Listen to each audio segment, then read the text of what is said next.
Climate change is no longer a future challenge, it is present with us today.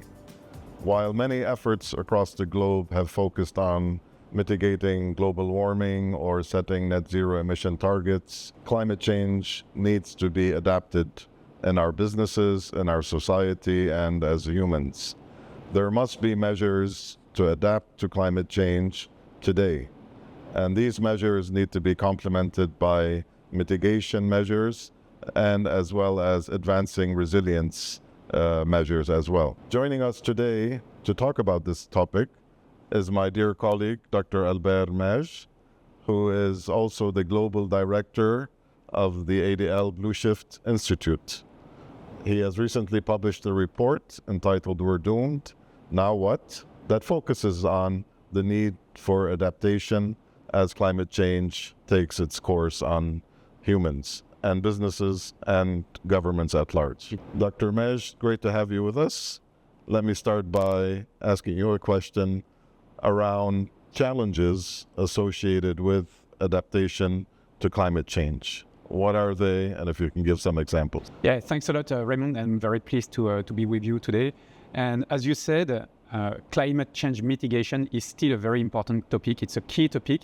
However, what is certain is the fact that irrespective of our decisions and actions today, we collectively, the world, and our companies are already on a trend where climate change is a +3 degrees by 2100. Does not necessarily sound like a lot, but actually it has very strong consequences in terms of geophysics, in terms of biology also. For example, we are facing more and more extreme weather events which are induced by climate change. For example, there is a strong loss of diversity. This is certain. And these consequences in terms of geophysics and biology have consequences for companies. And this represents 4 challenges that we have identified and described in our report. And these 4 challenges are the following. The first one, we have called it source. Source has to do with how do I, as a company, keep sourcing my raw material, how do I make my supply chain resilient, etc. So that's the first challenge. The second challenge, we've called it Meige, and it tries to address the challenge, which is how do I keep producing my products, my services, irrespective of the increase of the global temperature. For example, we know that certain industrial processes don't work above a certain temperature. And we also know that it's not possible to cool them down sufficiently in certain parts of the world. So how do we go about that? The third challenge that we have called protect has to do with how do I protect my industrial assets, for example, against extreme weather events. And that encapsulates a number of things. For example, how do I make resilient designs today? For example, it has to do with alerting, preventing, etc., etc. And then we have a fourth challenge, which is kind of the positive challenge. It's how, as a company, do I propose new products, new services, or even new business models to address this new normal that we are collectively facing. So these challenges, and I want to insist on that, are pretty certain. And if it's not that, it's going to be worse than that. Excellent. Thank you. If I were to refer to the report again, you mentioned a number of unknowns when it comes to climate change adaptation. Could you shed some light on what are these unknowns and why are they so significant? Yeah, absolutely. Most of the unknowns have to do with the human reaction, actually. How do we collectively are going to react against climate change? And our main unknowns, and actually in the report we call them critical uncertainties because they are super important. The first one is about regulation. Will we have, at a global level, regulation forcing companies to adapt and also making sure that all the efforts which are made to adapt are done in a coordinated manner? And so far, not much is going on in terms of international regulation when it comes to adaptation. The second unknown has to do with consumer habits. Mm-hmm. Will we see a shift in the habits from consumers? And there again, there is a big unknown, a big question mark, because we see things going in opposite directions. For example, if you take the United States, we see both internal migration flux from towards Florida, which is or Phoenix, which is one of the most vulnerable area in the US because of the heat, etc. And at the same time, we see the opposite. We see that certain coastal area, the accommodation business has dropped down. So there again, there is a big unknown. Third, critical uncertainty has to do with financial mechanisms. Will we have financial mechanisms to support adaptation for companies?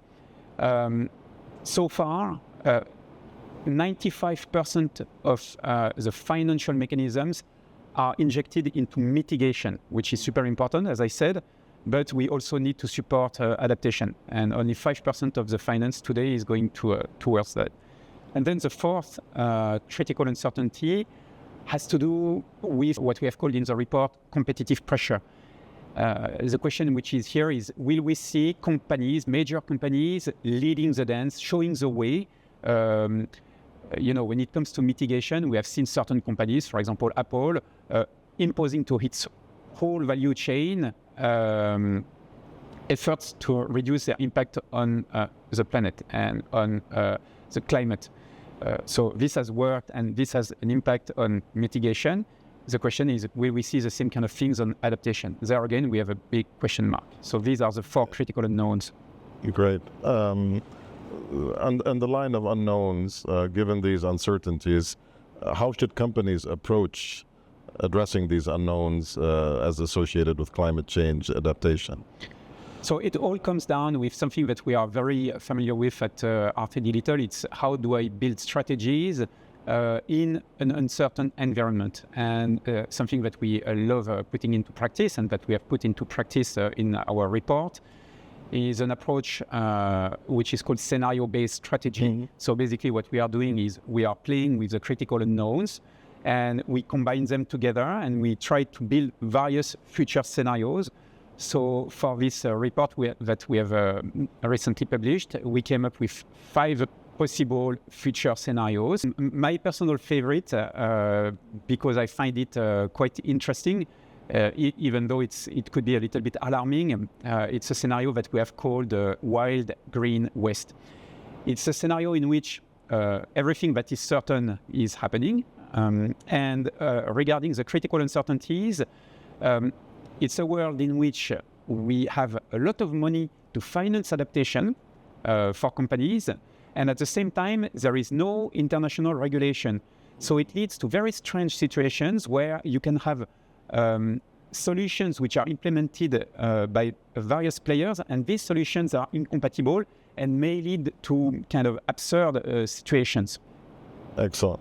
And if I look at more the strategic direction or the strategic frameworks for businesses, what would you advise them to do as they navigate this set of unknowns and try to adapt effectively? Yep.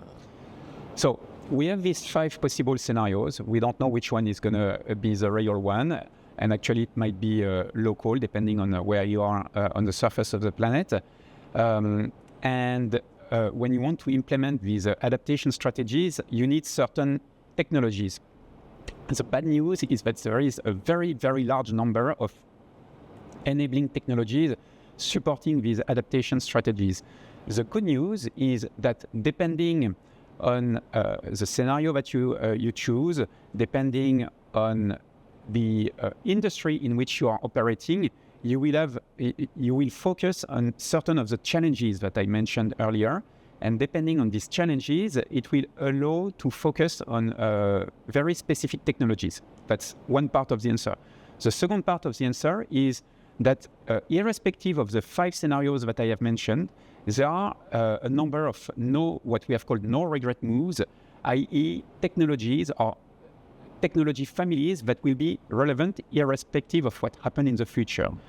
And the 3 technology families are numerical modeling and simulation, 2 remote sensing, and 3 artificial intelligence. And I can maybe pick one example related to artificial intelligence. Even though artificial intelligence is part of the problem because it contributes to CO2 emissions, etc., it's also part of the solution because it will allow us to do much better climate and weather forecasts. It will allow us to have a optimize energy consumption, optimize the grid, etc. And it can also allow us to have a better analysis for images taken from the sky, whether it's from drones, whether it's from satellites, and have a better response, for example, in case of a extreme weather, climate-induced event. Excellent. Well, this has been very insightful. Thank you for your time, Dr. Albert Meige. To our viewers, thank you for watching this interview. We hope our discussions have sparked new ideas for you and inspired you to look differently at climate change challenges and possible adaptation measures. Stay curious, stay innovative, and until our next insightful interview, stay safe.